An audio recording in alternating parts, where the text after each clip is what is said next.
Познай продукта Фардес. Това ли е продукт?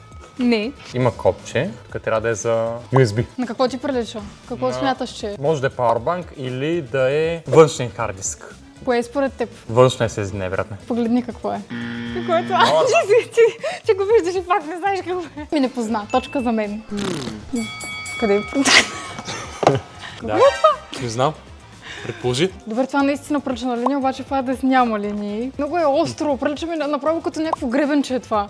Вау, наистина не знам какво е. Слага се в компютъра. Е някакъв диск. Памет. Карта памет. Какво не е? Не, това пилинце е RAM памет. RAM памет се слага в Господи, компютъра. аз знам какво е RAM памет. О, за как не се сетих? Какво е това?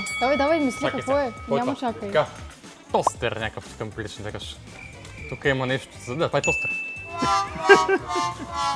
Само като го видях, това тук е тази пружина. И вътре като спъхам ръката, Явно използваш често тостери. тая се пара на тях. Добре, това беше мега елементарно. Какво е според тебе? Това нещо се върти тук. Нещо се върти, има някакъв кабел. Това не е кабел. Какво е това? Прилича ми малко на рулетка, ама не е рулетка. Рулетка Фардес. Няма. Това деца върти сигурно няма значение какво е. Точно то има значение. А, така ли? Да. Това нещо за компютър. Много добре. И кой защо се върти това нещо? Не знам. Струва Да, колко струва? 4 лева. Моля? Да не е някакъв вентилатор. Да, това е малко вентилаторче. О, боже, познах! Не, това е рулетка. Това се закачат разни камери. Пламер. Да, как се казва? Шукам ти го.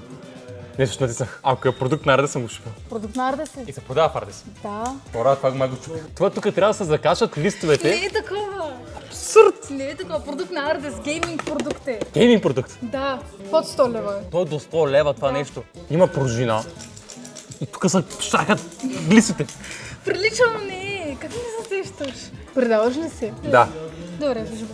Именно! Споделете ми в коментарите къде това се използва в гейминга. И въпреки това не му позна името. Аз му забравих името. Не си познавам. Забравих как се казва. Според вас какво означава RAM памет? Напишете в коментарите.